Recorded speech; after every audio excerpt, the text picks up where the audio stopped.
যুবক, তুমি কেন কবুল করে বিয়ে পড়ো? আমার তো বুঝে আসে না। বাবা, আপনি কেন আপনার ছেলেকে কবুল পড়িয়ে বিয়ে দিচ্ছেন? আমার বুঝে আসে না। ভাই, আপনি কেন আপনার মেয়েকে কবুল পড়িয়ে বিয়ে দিচ্ছেন? আমার বুঝে আসে না।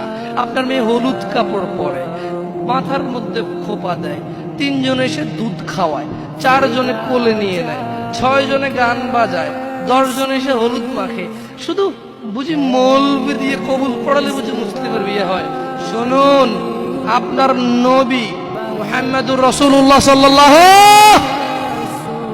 আলাইহি ওয়াসাল্লাম কবুলের পদ্ধতি দিয়ে গেছেন, তাই কবুল পড়ায় মুসলমানের বিয়ে মনে করেন না।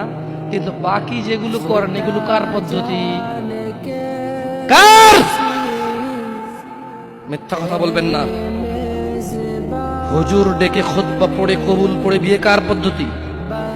আল্লাহর নবী। এই গান কার পদ্ধতি? কেন করতেছেন? ওটা তো আপনার বিয়ের অংশ। বিয়ে না হলে তো বাজাতেন না।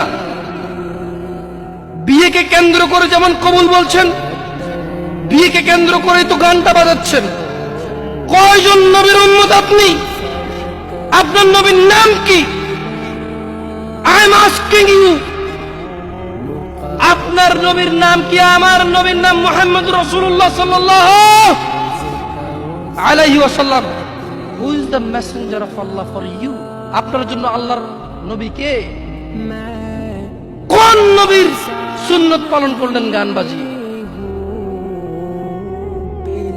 আপনার জন্য আমার বিল্ডিংটা ভেঙে পড়বে, বলে রাখি ছাড়বো না।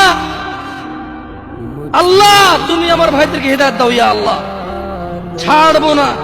এই যে ভূমিকম্প হলো আপনার গান বাজনা বাজানোর কারণে। মুহাম্মদ সাল্লাল্লাহু আলাইহি ওয়াসাল্লাম কি মিথ্যা কথা বলে?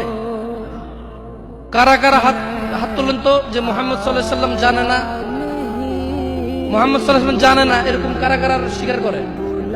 আল্লাহর নবী বলেছে, যখন বাদ্যযন্ত্র বেড়ে যাবে, গায়িকারা সম্মুখে এসে নাচবে, তুমি অপেক্ষা করো, পাহাড়গুলো কেঁপে উঠবে, পৃথিবীটা নড়ে উঠবে। জালজালা, ইযা জুলজিলাতিল আরদু জিলজালাহা, যখন পৃথিবী প্রবল কম্পনে প্রকম্পিত হবে। ওয়া খরাজাতিল আরদু আসকালাহা, যখন এই মাটি তার ভিতরে যা আছে একদম লাথি মেরে বের করে দেবে, লাশ হোক আর যাই হোক, মাটি বলবে যে বেরো, বের হো আমার থেকে, বের হো, আমি তোর আর কাউকে রাখবো না। وقال الانسان, মানুষ বলবে মা লাহা, মা লাহা, পৃথিবীটার কি হলো?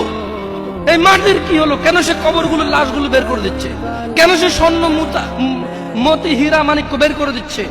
মা লাহা, এর কি হলো? কেন পাহাড় নড়ে উঠছে? কেন পাহাড় ভেঙে চূর্ণ বিচূর্ণ হয়ে যাচ্ছে? মানুষ বলবে মা লাহা, পৃথিবীর কি হলো? বিআন্না রাব্বাকা আওহা লাহা, পৃথিবী এটা করবে। বিআন্না রাব্বাক, কারণ তোমার প্রতিপালক আওহা লাহা, পৃথিবীকে আদেশ করেছে। আপনি গান শোনেন, আমি শুনি না। আপনি গান বাজান, আমি বাজাই না। যখন চিটাগং নড়ে উঠলো ভূমিকম্পে, আপনার বাড়ির সাথে আমার বাড়িটা উঠছে। বন্ধ করেন এই জুলুম আমাদের উপর। আল্লাহর দিকে তাকিয়ে বন্ধ করেন, আল্লাহর দিকে তাকিয়ে বন্ধ করেন। আপনার বাড়িটা যদি ভেঙে ফেলার ইচ্ছা, বুলডোজার এনে ভেঙে ফেলেন, কেউ ধরবে? কেউ জিজ্ঞেস করবে আপনাকে? আপনি গান বাজনা শুনে এভাবে পৃথিবীতে বিপর্যয় নিয়ে আসতেছেন।